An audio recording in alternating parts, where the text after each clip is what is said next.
د خیبر پښتونخوا په سوات سیمه کې د نامعلومه وسلوالو په ډزو کې 2 پولیس عسکر او د یوې شخصي امنیتي کمپنۍ ساتونکي وژل شوي دي. تحریک طالبان پاکستان په پولیسو د برید ذمہواري منلې ده.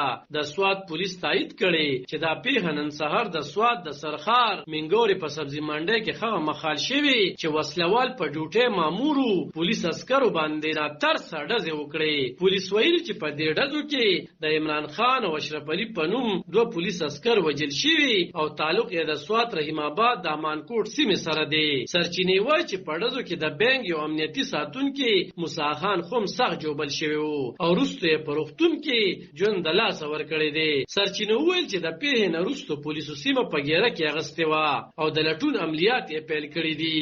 د پاکستاني طالبانو تحریک یا ټي ټي پي د دې برید پړه په غاړه اخیستې ده. په سوشل میډیا خور کړی شوی بیان کې د ټي ټي پي ویان محمد خراساني ویلي چې دا پولیس یې د خپل خغه ملګرو د بدل غستو په توګه وجلی چې 13 هفته سوات کې پولیسو په جعلي مقابله کې وجلی وو چې 13 ورځې سوات کې پولیسو په جعلي مقابله کې وجلی وو. 2 ورځې وړاندې د سوات ترهګرۍ په ضد محکمې پولیسو دعوه کړې و چې د پولیسو لخوا 2 نیول شوي ترهګر د یو بل ترهګر د نیولو لپاره تر سره شوي عملیاتو په مخال وجل شوي دي. سی ټي ډي پولیسو ویلي وو چې په سوات کې د پولیسو لخوا نیول شوي ترهګر رفیع او د هغه سہولتکار عصمت الله پنجوټ سیمې ته د مخکني پیښې ځای ته بوتلل شوي وو او خلک ته په رسېدو بل مفروض ترهګر ذاکر الله په پولیسو ډزې پیل کړې او په ډزو کې رفیع الله او عصمت الله وجل شوي دي. پولیس ویلي چې په مقابله کې ذاکر الله هم وجل شوی دی. په 30 مای د سوات په پنجوټ کې د ترهګرو د موجودګۍ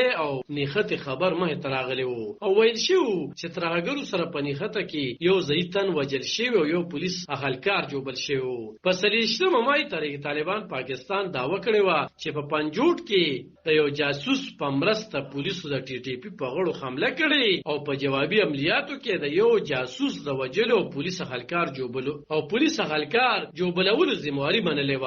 په سوات کې 13 کال د اگست په میاشت کې د وسلوالو ښکارا کېدو خبرونه مه تراغلي وو. بیا د یو پوزي او پولیس افسر په جوبل حالت کې ویډیو په ټولنیزو رسنیو خپره شوی و.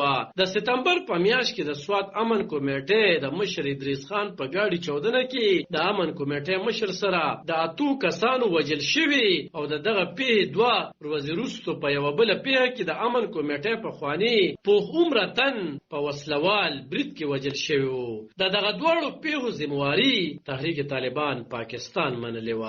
علب خان شرپو دلبر نیوز ضلع سوات. د خیبر